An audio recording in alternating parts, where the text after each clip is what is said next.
Amelia Parker checked her reflection in the elevator mirror for the third time that morning, tugging at the collar of her blouse. The bruise on her neck was still visible despite her best efforts with concealer and strategic hair placement. She cursed herself for the careless moment at the gym the night before when the resistance band had snapped back against her skin. Of all the times to have an accident, it had to be on a Monday when she had back-to-back meetings with Jackson Reed. The elevator doors opened to the 42nd floor of Reed Industries, and Amelia stepped into the pristine reception area. The morning light streamed through floor-to-ceiling windows, casting geometric shadows across the marble floors. She had worked as Jackson's executive assistant for 18 months now, and every day still felt like walking into a cathedral of corporate power. Good start. I need to establish the setting, introduce Amelia, and show the mark. Let me continue building the tension as she encounters Jackson. I need to make sure I'm hitting around 1,400 words for this part. Morning, Amelia. Her colleague Jennifer called from the reception desk. Mr. Reed is already in. He asked for you the moment you arrive. Amelia's stomach tightened. Jackson was always early, but he rarely summoned her first thing unless something urgent had come up. She dropped her bag at her desk and grabbed her tablet, making her way to his corner office. Through the glass walls, she could see him standing by the window, phone pressed to his ear, his other hand shoved deep in his pocket. Even from this distance, she could see the tension in his shoulders beneath his tailored navy suit. She knocked lightly and entered when he gestured without turning around. His office was a study in minimalist luxury, with dark wood furniture, leather chairs, and abstract art that probably cost more than her annual salary. Amelia had been in this room hundreds of times, but today it felt different somehow, more intimate. "I'll call you back," Jackson said abruptly into the phone and ended the call. When he turned to face her, its gray eyes swept over her in that assessing way of his that always made her feel simultaneously scrutinized and seen. Those eyes lingered for a fraction of a second on her neck before moving to meet her gaze. "Good morning, Amelia. We need to go over the Morrison proposal before the 10 o'clock meeting." "Of course," she replied, taking her usual seat across from his desk. "I've compiled all the revisions you requested." But Jackson didn't sit down. Instead, he moved closer, stopping just a foot away from her chair. Amelia could smell his cologne, something expensive and woodsy that she had come to associate with late nights at the office and conference rooms. "Your hair is different today," he observed, his voice carrying an edge she couldn't quite identify. "I just pulled it to one side," Amelia said, instinctively touching the waves that cascaded over her right shoulder. "Did you want to start with the financial projections or the timeline? What happened to your neck?" The question came sharp and direct, completely ignoring her attempt to redirect to business. Amelia's hand flew to the bruise before she could stop herself. "It's nothing, just a minor accident." "It doesn't look like nothing." Jackson's jaw was tight, and there was something burning in his eyes that she had never seen before. What kind of accident leaves a mark like that? "Mr. Reed, I really think we should focus on the Morrison proposal." She opened her tablet with slightly shaking fingers. "We only have 40 minutes before the meeting." "Answer the question, Amelia." He pulled his chair around the desk and sat down directly in front of her, close enough that their knees almost touched.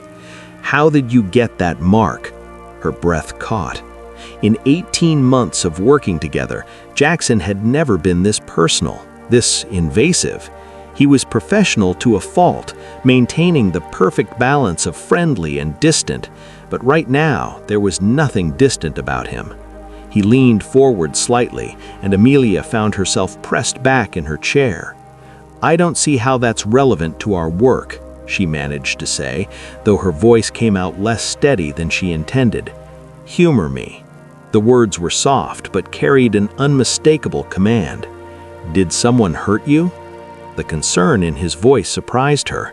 No, of course not. It was just a stupid accident at the gym. A resistance band snapped. She watched his expression carefully, seeing the way his shoulders dropped slightly with what looked like relief. You sure? He pressed. Because if someone put their hands on you, I need to know. Amelia's heart began to race, not from fear, but from the sudden realization of what was happening. Jackson Reed, the man who dated supermodels and socialites, who graced the covers of business magazines, who could have any woman he wanted, was acting jealous. The thought seemed impossible, yet here he was, studying her with an intensity that made her skin tingle. "I'm sure," she said quietly. "It was just me being clumsy with gym equipment." Jackson held her gaze for a long moment before finally nodding and standing up. He moved back to his side of the desk, putting professional distance between them once more. But when he looked at her again, something had shifted. The careful walls he always maintained had cracks in them. "Good," he said, his voice returning to his usual controlled tone. "Good. Now about the Morrison proposal." They worked through the documents for the next half hour, but Amelia couldn't concentrate. She kept catching Jackson's eyes drifting to her neck, his jaw tightening every time he noticed the mark. When she stood to leave for the meeting, he stopped her with a hand on her arm. The touch was brief, but electric. "Amelia," he said, and there was something vulnerable in his expression that made her chest ache. "If you ever need anything, if anyone ever makes you uncomfortable or threatens you in any way, you come to me. Understand?" "I understand, Mr. Reed. Thank you." She meant to leave it at that, meant to walk away and maintain the professional boundaries they had always kept. But something reckless stirred inside her, some devil on her shoulder that wanted to test this new dynamic between them. "Though I have to say, your concern seems rather personal for an employer." His eyes darkened. "Maybe it is." The admission hung in the air between them, heavy with implication. Amelia's pulse thundered in her ears. This was dangerous territory, crossing lines that could cost her everything. And yet, she couldn't seem to step back. "I should go prepare the conference room," she said, though she made no move toward the door. "Amelia." Jackson moved closer again, and this time there was no pretense of professionalism. "I need to know, is there someone in your life, someone who would leave marks on your skin?" She could have answered simply, could have told him no and ended this strange tension. Instead, she tilted her head slightly and said, "Would it matter if there was?" The muscle in his jaw jumped. "It would matter to me." "Why?" The question came out barely above a whisper. "Why would it matter to you, Mr. Reed?" For a moment, she thought he might actually answer, might put into words whatever this was that crackled between them. But then his phone buzzed with a reminder about the meeting, and the spell broke. He stepped back, running a hand through his dark hair in a gesture of frustration. "The meeting," he said roughly. "We should go." Amelia nodded and walked to the door, acutely aware of his eyes on her with every step. Just before she left, she glanced back over her shoulder. Jackson was standing by his desk, watching her with an expression of such naked longing that it stole her breath. In that moment, Amelia made a decision. She wasn't going to explain away the mark just yet. Let him wonder, let him imagine, let him feel a fraction of what she had felt every time she watched him smile at beautiful women at company events or read about his dates in the society pages. If Jackson Reed wanted to know about the mark on her neck, he would have to admit why it mattered so much to him, and until he did, Amelia would let the mystery sit between them, a catalyst for whatever was about to unfold. The game had begun. And for the first time since she started working for him, Amelia Parker held all the cards. The week that followed was unlike anything Amelia had experienced in her professional life. Jackson found reasons to call her into his office at least 6 times a day, his eyes always finding that mark on her neck first before addressing whatever business matter he claimed needed her attention. She caught him staring during meetings, noticed how his hands would clench when she laughed at something a colleague said, saw the way his entire body went rigid when anyone stood too close to her. On Wednesday morning, Ryan Foster started in the marketing department. He was handsome in an easy, approachable way, with sandy hair and warm brown eyes that crinkled when he smiled. Within hours of arriving, he had found his way to Amelia's desk with questions about office procedures that he could have easily asked human resources. "So, this is where the magic happens," Ryan said, leaning against her desk with a friendly grin. "Jennifer told me you're the person who really runs this place." Amelia smiled politely.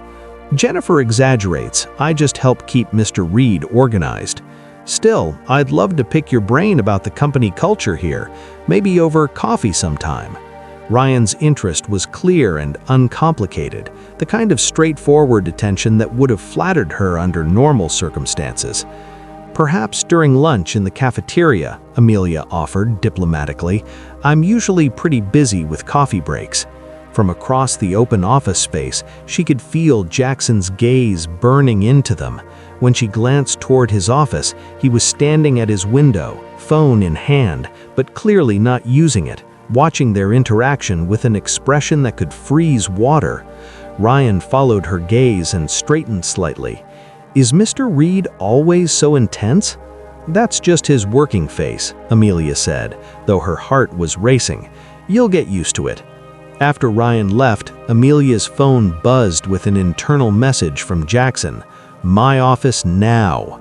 She found him pacing behind his desk like a caged animal. "Who was that?" he demanded the moment she closed the door. "Ryan Foster, the new marketing director. He had some questions about office procedures." "Seemed very interested in those procedures." Jackson's voice was tight with barely controlled emotion. "Leaning on your desk, making you smile like that?" He was being friendly. That's what people do when they're new. Amelia crossed her arms, feeling a surge of satisfaction at his obvious jealousy. "Is there actual work you needed to discuss, or did you call me in here to question my interactions with colleagues?"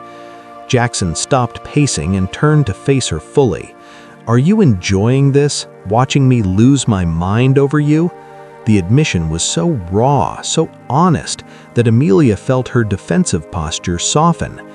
"Jackson, I don't know what you want from me. You're my boss. We've worked together for 18 months. We've never shown any sign that you saw me as anything other than your assistant. Now suddenly you're acting like you have some claim on me." "I know I don't have a claim," he said, moving around the desk toward her. "I know I have no right to feel this way, but that doesn't change the fact that I do. Seeing that mark on your neck made me realize something I've been denying for months. I can't stand the thought of someone else touching you, kissing you, making you smile the way you smile." Amelia's breath caught in her throat. "What exactly have you been denying?" Before Jackson could answer, his office door opened, and Vanessa Brooks swept in without knocking.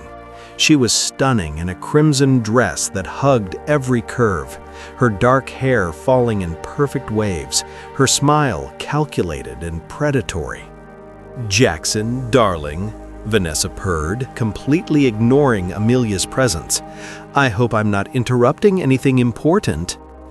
"Actually, Vanessa, we were in the middle of something," Jackson said.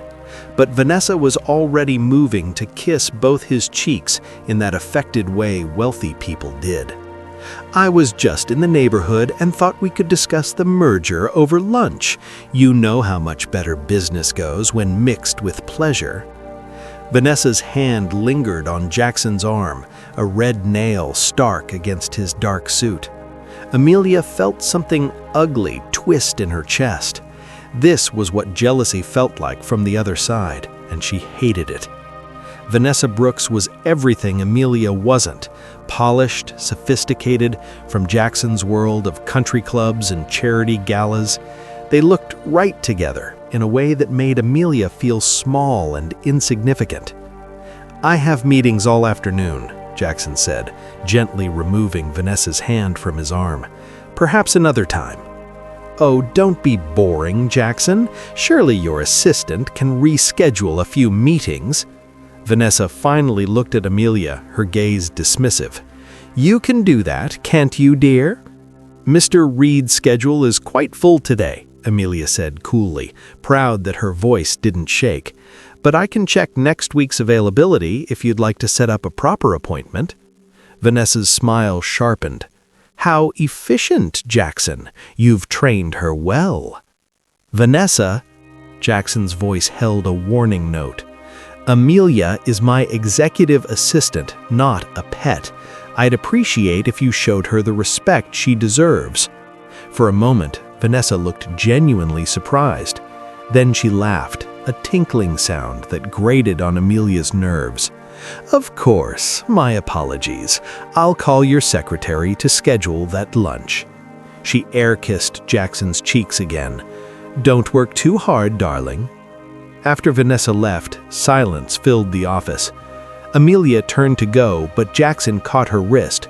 "Wait, don't leave like this." "Like what?" She couldn't keep the hurt from her voice.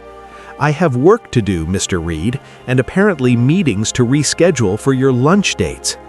"I'm not having lunch with her," Jackson said urgently.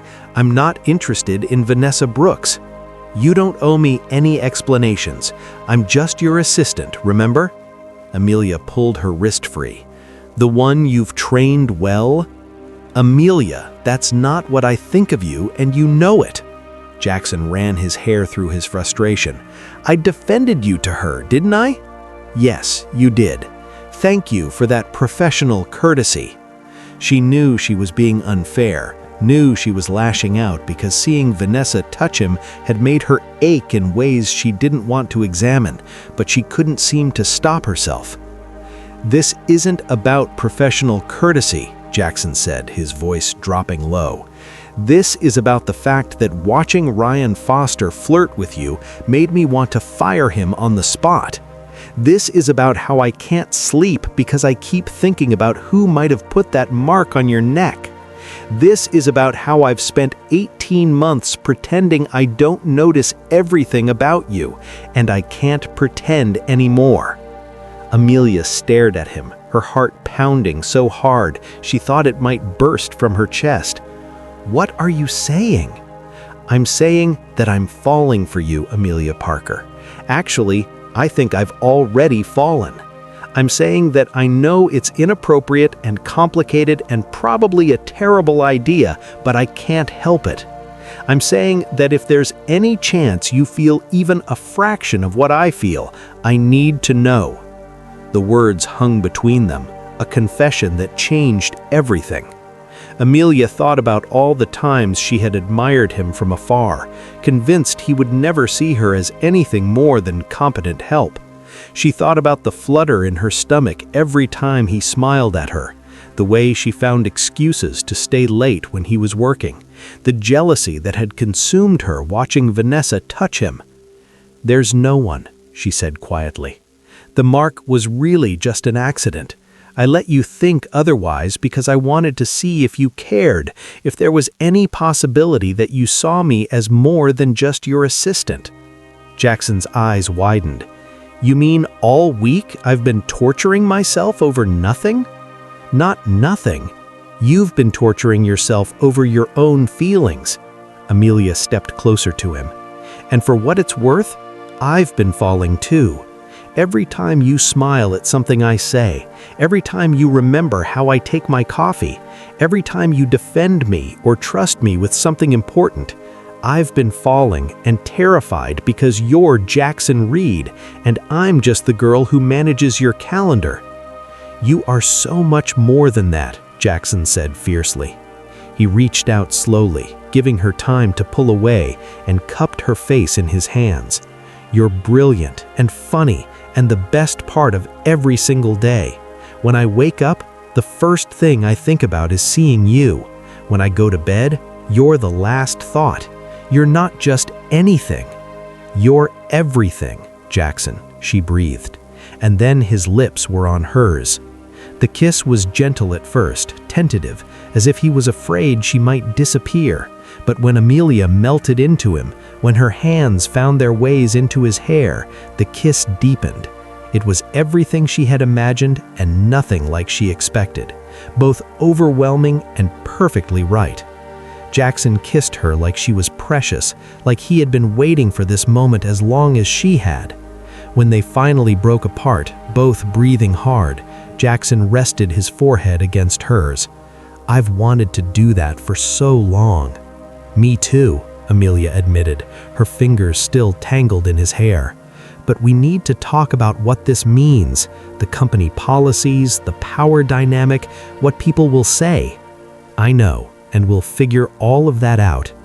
Jackson kissed her forehead, then her nose, then her lips again softly.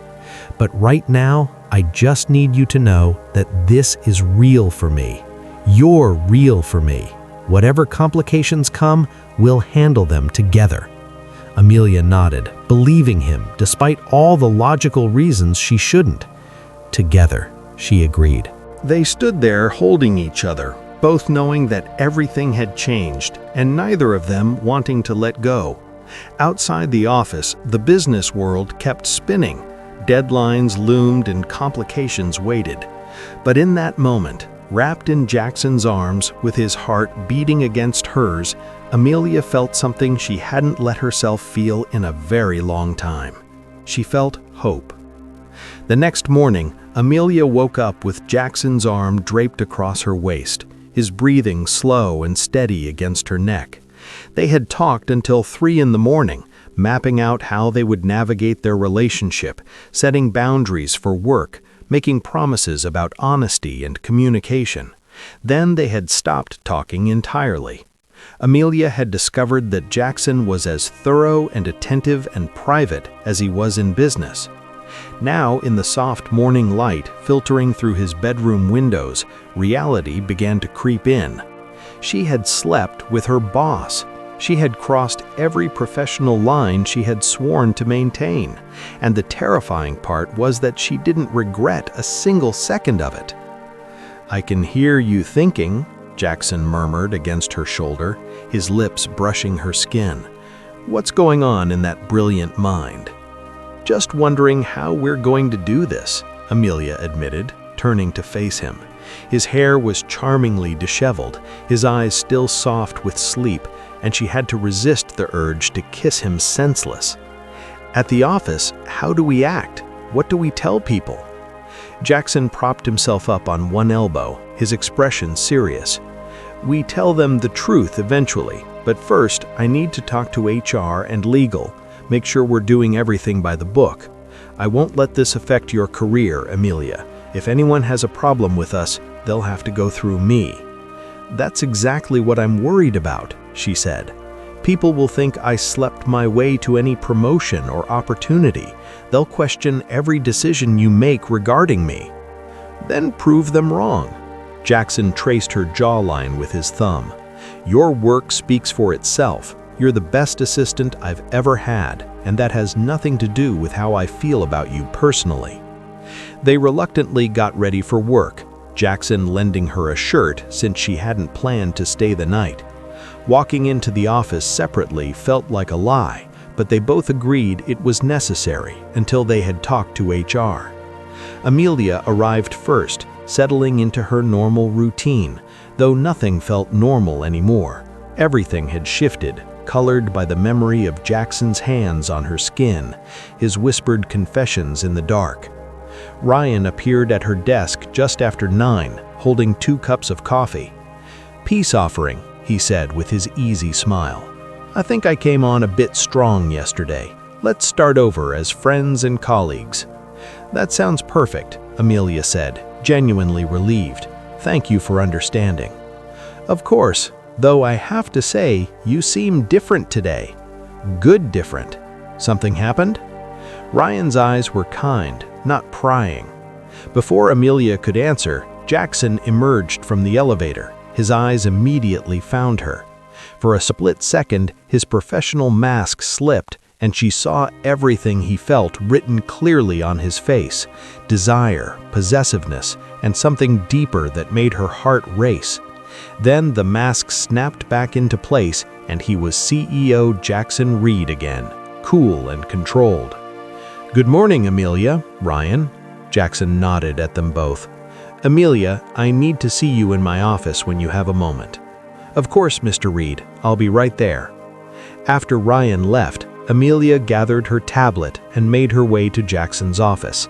The moment the door closed behind her, he pulled her into his arms, kissing her with a hunger that suggested the separation of a few hours had been too long. "I missed you," he murmured against her lips. "Is that insane?" "It's been 40 minutes, completely insane," Amelia agreed, kissing him back. "I missed you too." A knock at the door made them spring apart. Jennifer from reception peeked in. "Mr. Reed, Vanessa Brooks is here. She says she doesn't have an appointment, but insists you'll want to see her." Jackson's jaw tightened. "Tell her I'm busy." "I tried, she's quite persistent."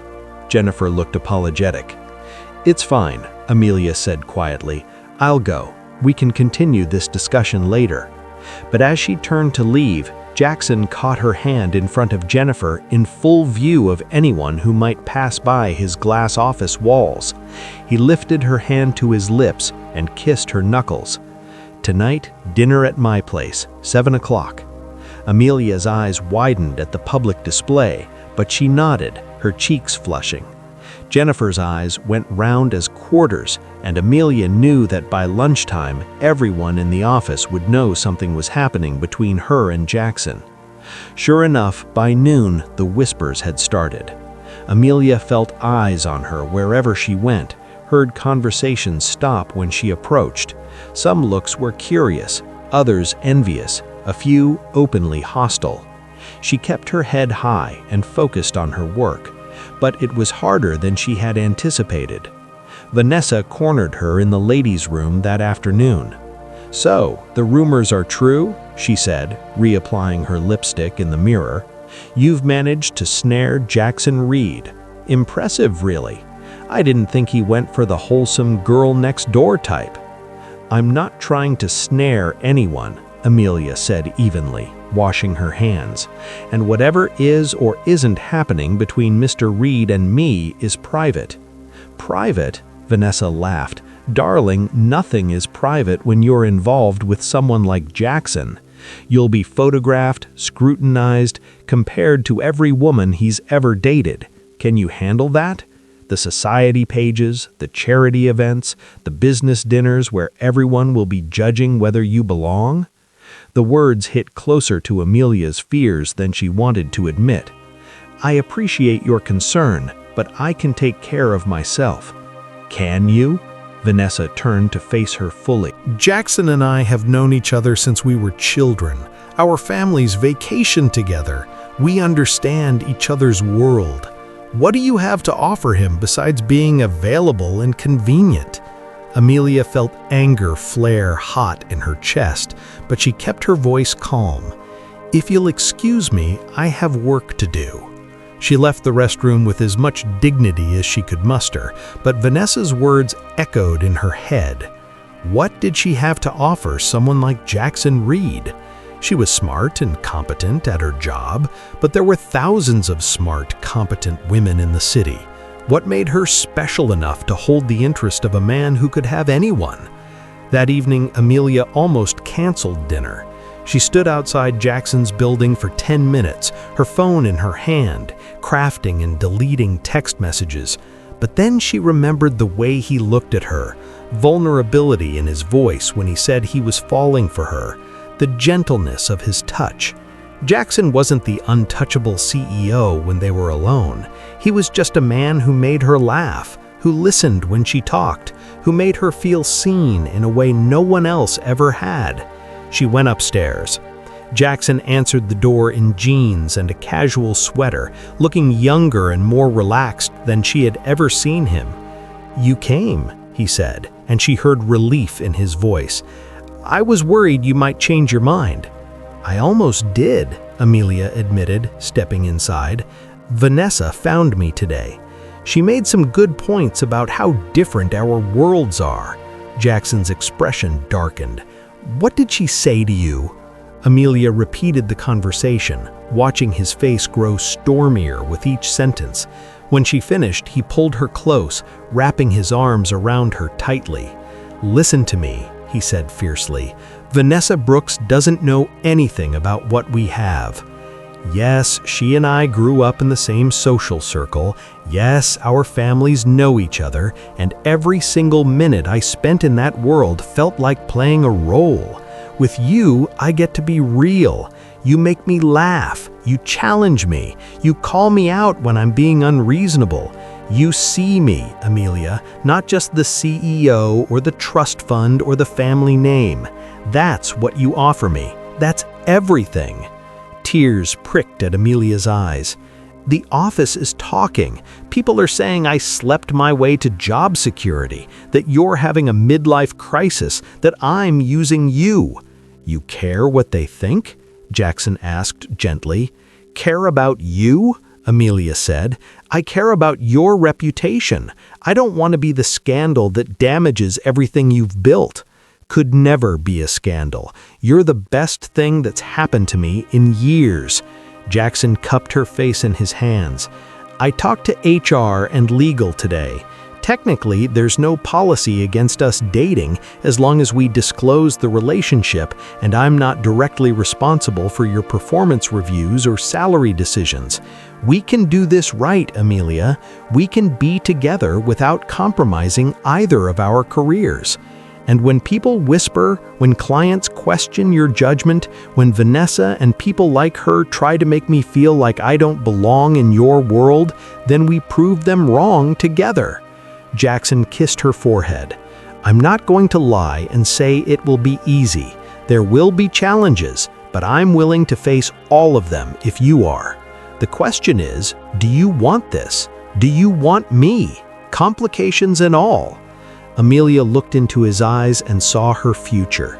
She saw late nights working on proposals, business dinners where she would have to smile through whispers, society events where she would feel out of place, but she also saw lazy Sunday mornings in bed, Jackson's smile when she made him laugh, the way he held her like she was precious, the partnership they could build both professionally and personally. "I want you," she said simply, "all of it, even the complicated parts." Jackson's smile was brilliant. "Good, because I'm not letting you go. Not for office gossip, not for Vanessa Brooks, not for anyone." He kissed her then, deep in claiming, and Amelia felt all her doubts fade away. They would face whatever came together. That was enough. It was everything. Thank you for taking the time to listen to this story. If you enjoyed this content, don't forget to click like, share this story with your friends and family, and subscribe to the channel so you don't miss out on more meaningful stories.